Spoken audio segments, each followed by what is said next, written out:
Dahulu, manusia hidup tanpa listrik. Aktivitas dilakukan dengan memanfaatkan cahaya matahari dan api sebagai sumber penerangan.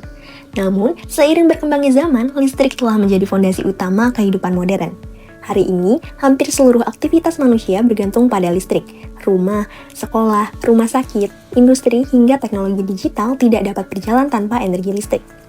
Perkembangan tersebut juga membuka peluang karir yang sangat besar. Dunia industri terus membutuhkan tenaga kerja di bidang ketenagalistrikan, sehingga jurusan teknik ketenagalistrikan dan teknik elektro menjadi salah satu kompetensi keahlian yang diminati banyak siswa SMK. Namun, di balik manfaatnya, listrik juga menyimpan risiko yang sangat tinggi. Kesalahan kecil dalam bekerja dapat menyebabkan sengatan listrik, luka bakar, bahkan kehilangan nyawa. Data Electrical Safety Foundation International menunjukkan bahwa pada periode 2011 sampai 2024 terdapat 1.654 kematian akibat kecelakaan listrik di tempat kerja. Penyebab terbesarnya adalah kontak dengan kabel listrik udara sebesar 42,8%, disusul kontak listrik yang tidak disengaja sebesar 19,3%, dan kontak dengan peralatan bertegangan sebesar 12,7%. Data ini menunjukkan bahwa kecelakaan listrik dapat terjadi secara tiba-tiba dan berakibat fatal. Oleh karena itu, kemampuan mengenali bahaya, bertindak cepat, dan memberikan pertolongan pertama yang tepat menjadi sangat penting. Sayangnya, banyak korban tidak mendapatkan pertolongan pertama yang tepat karena kurangnya kesiapsiagaan dan pemahaman prosedur keselamatan. Sebagai calon tenaga kerja, siswa SMK seharusnya dibekali kemampuan menghadapi kondisi darurat.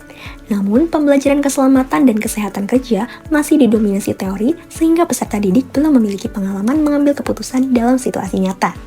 Di sisi lain, praktik simulasi kecelakaan listrik secara langsung memiliki risiko yang tinggi sehingga sulit diterapkan di lingkungan sekolah. Ditambah lagi, tidak semua sekolah memiliki peralatan simulasi, manakin pertolongan pertama, maupun media pembelajaran interaktif yang memadai untuk melatih kesiapsiagaan peserta didik. Tantangan juga semakin besar bagi sekolah di wilayah terdepan, terluar, dan tertinggal atau 3T. Keterbatasan akses internet dan media pembelajaran digital membuat kesempatan belajar yang berkualitas belum dapat dirasakan secara merata. Sebagai jawaban atas tantangan tersebut, kami menghadirkan ElectroSafeLearn.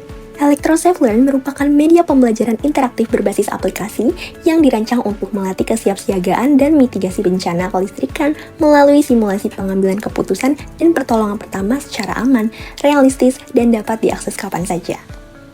Peserta didik akan dihadapkan pada berbagai kondisi kecelakaan kelistrikan. Setiap keputusan yang dipilih akan menentukan jalannya simulasi. Karakter akan bergerak menuju tindakan yang dipilih. Jika keputusan tepat, simulasi berlanjut ke tahap berikutnya. Sebaliknya, keputusan yang kurang tepat akan memberikan konsekuensi sesuai kondisi nyata sehingga siswa belajar dari setiap pilihan yang dibuat.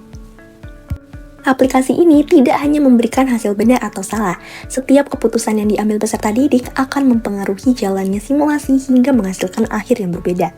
Apabila seluruh prosedur dilakukan dengan benar dan cepat, peserta didik akan memperoleh perfect rescue, yaitu korban berhasil diselamatkan dalam operasi. Namun, jika keputusan yang kurang tepat, korban masih dapat diselamatkan, tetapi akan muncul konsekuensi tertentu sesuai tindakan yang dipilih. Selain itu, aplikasi juga menerapkan fitur waktu. Meskipun seluruh prosedur dilakukan dengan benar, keterlambatan dalam memberikan pertolongan dapat menyebabkan kondisi korban memburuk. Dengan demikian, peserta didik tidak hanya belajar memilih tindakan yang benar, tetapi juga memahami pentingnya kecepatan dalam memberikan pertolongan pertama. Selama simulasi berlangsung, terdapat efek suara dan penghitung waktu secara real-time untuk mengukur kecepatan respons peserta didik. Semakin cepat dan tepat keputusan yang diambil, semakin tinggi badge yang diperoleh. Dengan demikian, siswa tidak hanya belajar menyelesaikan skenario, tetapi juga dilatih untuk merespons keadaan darurat secara efektif seperti di dunia kerja. Dikembangkan menggunakan Game Engine Constructory untuk menghasilkan aplikasi edukasi yang interaktif dan mudah digunakan oleh pengguna. ElectroSafeLearn tetap dapat digunakan secara offline setelah diakses pertama kali. Keunggulan ini memungkinkan media dimanfaatkan oleh sekolah-sekolah di seluruh Indonesia, termasuk wilayah 3T. Guru dapat memantau perkembangan peserta didik melalui dashboard evaluasi yang menampilkan ketepatan prosedur, keberhasilan penyelamatan, serta waktu pengambilan keputusan. Melalui pengalaman belajar yang interaktif, kontekstual, dan aman, ElectroSafeLearn tidak hanya meningkatkan pengetahuan peserta didik, tetapi juga membentuk karakter tanggap darurat, disiplin, dan peduli terhadap keselamatan sesama. Karena keselamatan bukan hanya tentang mengetahui apa yang harus dilakukan, tetapi juga mampu mengambil keputusan yang tepat pada saat yang paling menentukan.